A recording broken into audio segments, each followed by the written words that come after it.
Studio Ara. तोहके देखी दिल भइल हमर गिल हो, जादव जी ऐसन कबो भइल नाही फील हो।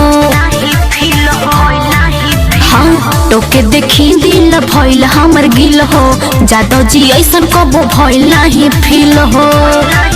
नाही लागे केहू से डर जब बनब मरद, नहीं लागे केहू से डर जब बनब मरद। लोग कहे कई गो लवर बनवलू हो। नया साल नया साल में नया काम कइलू हो। अच्छा वही रान के तू भइलू हो। चुप रह। नया साल में नया काम कइलू हो। माल वही रान के तू भइलू हो। ओए होए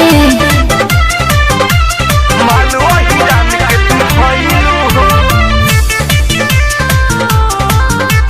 माल वही रान के तू भइलू हो।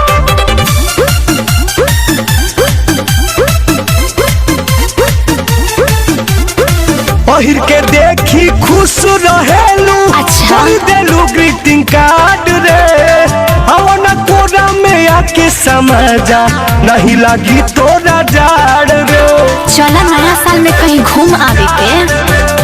सुनल भरवा हैप्पी न्यू ईयरवा के दे दो कुछ निशानी हो। चलो नेपाल में नया साल में काटे के साथे चानी हो। बुझला केहू के नइखे परवा, घर के मानव न सलाह। केहू के नइखे परवा, घर के मानव न सलाह। भौजी कहेली ननदो का कइलू हो। नया साल आज नया साल में नया काम कइलू हो। सचो माल वही रान के तू भइलू हो। आई हो नया दादा। साल में नया काम कइलू हो। माल वही रान के तू भइलू हो। माल वही रान के तू भइलू हो।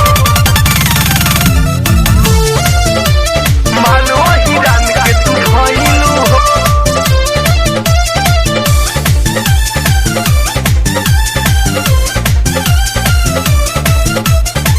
प्यार निभाई मरते तुम तक हई तो बनो हिरान हो।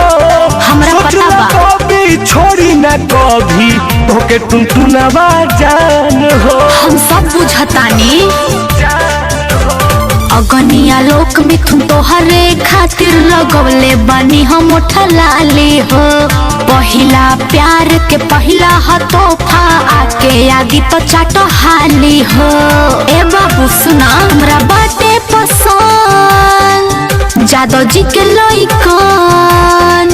हमरा बाटे पसंद जादव जी के लइकन। कहब तू ही आदत धरइलू हो।